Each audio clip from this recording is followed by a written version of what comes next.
મારી ચેનલમાં તમારું સ્વાગત છે। આજે બનાવીશું બાળકોને લંચ બોક્સમાં આપી શકાય અને બ્રેકફાસ્ટમાં સર્વ કરી શકાય એવા પનીર પરોઠાની રેસીપી। જો તમારા પરોઠા વણતી વખતે ફાટી જતા હોય તો આ રેસીપી અચૂકથી તમને હેલ્પફુલ થશે। તો એકદમ સરળ રીતથી રેસીપી શરૂ કરી અને રેસીપી પસંદ આવે તો વિડીયોને લાઇક અને ચેનલને સબસ્ક્રાઈબ કરવાનું ના ભૂલતા। તો સૌપ્રથમ પરોઠાનો લોટ બાંધવા માટે મેં અહીં 2 કપ જેટલો ઘઉંનો ઝીણો લોટ લીધો છે, જેનાથી આપણે રોટલી બનાવીએ છીએ। હવે સૌપ્રથમ આમાં આપણે ઉમેરીશું અડધી ટીસ્પૂન જેટલું જીરું, 1/4 ટીસ્પૂન જેટલી હિંગ અને સ્વાદ પ્રમાણે મીઠું અને 2 ટેબલસ્પૂન જેટલું તેલ।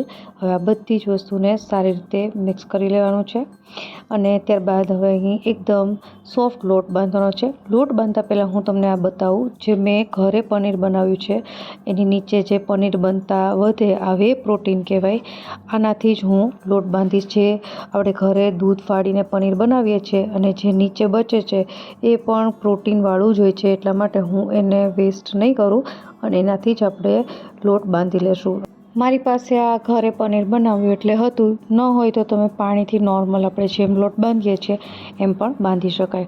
અને આ પરોઠાનો લોટ છે એકદમ સોફ્ટ બાંધવાનો છે, કડક નહીં બાંધવાનો। કોઈ પણ પરોઠાનો લોટ છે તમે સોફ્ટ બાંધો એટલે તમારા પરોઠા છે એ ક્યારેય પણ વણતી વખતે ફાટે નહીં।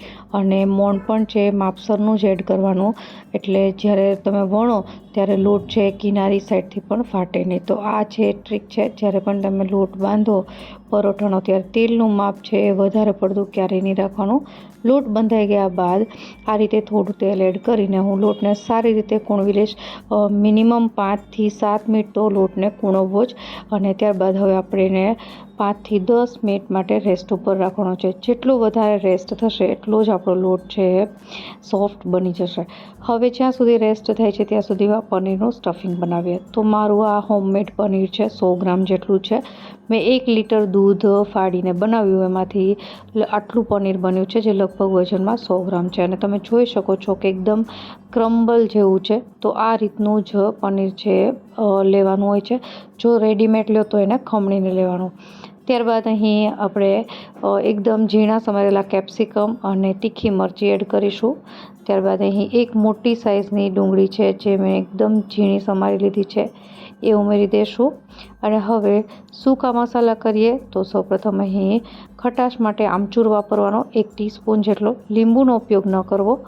ત્યારબાદ સ્વાદ પ્રમાણે મીઠું ઓલરેડી લોટમાં પણ છે એટલે એ રીતે એડ કરવાનું। ત્યારબાદ 1 ટીસ્પૂન જેટલો ધાણાનો પાવડર અને ચપટી જેટલી હળદર, અડધી ચમચી જેટલું લાલ કશ્મીરી મરચું અથવા તો નોર્મલ મરચું અને અડધી ટીસ્પૂન જેટલો ગરમ મસાલો અને અડધી ટીસ્પૂન જેટલો જીરાનો પાવડર અને સૌથી છેલ્લે આપણે 1/2 ટીસ્પૂન જેટલો ચાટ મસાલો ઉમેરીશું।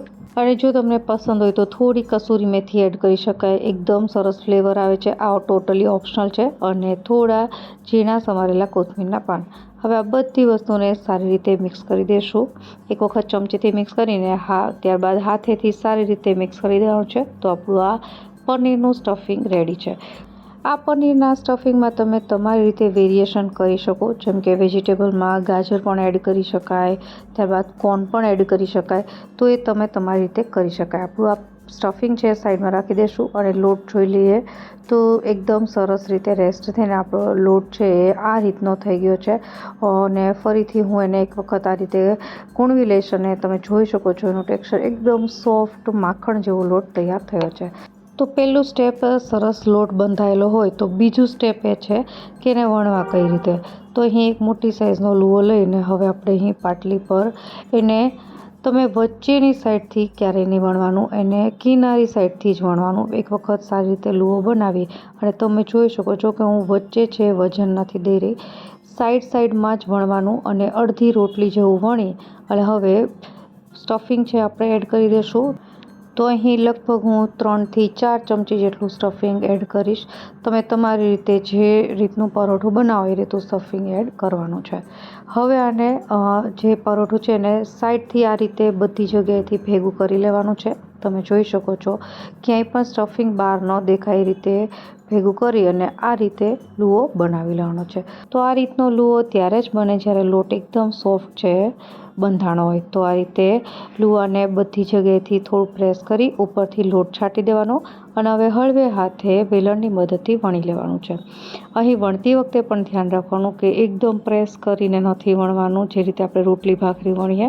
આને પણ હળવે હાથે તમે વણશો એટલે ક્યારેય નહીં ફાટે અને ઇવનલી અંદરનું જે સ્ટફિંગ છે એ પણ અંદર સ્પ્રેડ સરસ રીતે થઈ જશે. તો આપણું આ પરોઠું છે એ વણાઈ ગયું છે. હું તમને બતાવું તો આ રીતનું પતલું છે મેં બનાવ્યું છે. પરોઠા એકદમ જાડા નહીં બનાવવાના. જ્યારે પણ તમે સ્ટફિંગવાળા પરોઠા બનાવો ત્યારે તો આ રીતે પરોઠું વણાઈ જાય. હવે શેકવા માટે જે તમે તવો છે કે લોઢી છે વાપરતા હોય એને થોડું મીડિયમ ગેસની ફ્લેમ પર ગરમ કરી લેવાનું અને ત્યારબાદ જ પરોઠું છે શેકવા માટે નાખવાનું. તો એક વખત થોડું લગભગ અડધી મિનિટ માટે એને એમને રાખી દેશું અને ત્યારબાદ તરત જ પલટાવવાનું છે. આ રીતે થોડું આ કાચું પાકું રાખવાનું અને ઉપરથી બટર છે, ઘી છે અથવા તો તેલ, હું આજે અહીં અમૂલનું બટર યુઝ કરું છું. તમે હોમમેડ બટર પણ ઉમેરી શકો અને એનાથી આપણે શેકી લેશું. પનીર પરોઠા છે એ બટર અથવા ઘીમાં વધારે સારા બનતા હોય છે. જો તમારે તેલમાં બનાવો હોય તો પણ બનાવી શકો. તો આ રીતે એક સાઈડ છે શેકાઈ જાય ત્યારબાદ હું બીજી સાઈડ પણ બટર લગાવી અને શેકી લઈશ. હું તમને થોડું નજીકથી બતાવું કે મેં જ્યારે પલટાવ્યું ત્યારે આ પરોઠું એકદમ સરસ રીતે ફૂલ્યું છે. તમે જોઈ શકો છો કે એ ક્યાંય પણ ફાટ્યું નથી, સ્ટફિંગ બહાર નથી નીકળ્યું. અને હવે આપણે પલટાવી લઈએ તો એકદમ સરસ ડિઝાઇન પડી છે. આ રીતનું પરોઠું છે શેકાવું જોઈએ અને બંને સાઈડથી એકદમ ક્રિસ્પી કર્યા બાદ આપણે આ પરોઠું છે એને સર્વ કરીશું. તો આ રીતે હું બીજા બધા પરોઠા પણ બનાવી લઈશ. એકદમ સરળ છે બનાવવા. એક વખત લોટ સારી રીતે બાંધી લેશો એટલે કોઈ પણ સ્ટફિંગવાળા પરોઠા તમે ફાટશે પણ નહીં અને તમારા પરોઠા એકદમ પરફેક્ટ બનશે. તો પરોઠું તૈયાર છે અને આ રીતે બીજા બધા પરોઠા પણ બનાવી લઈશ.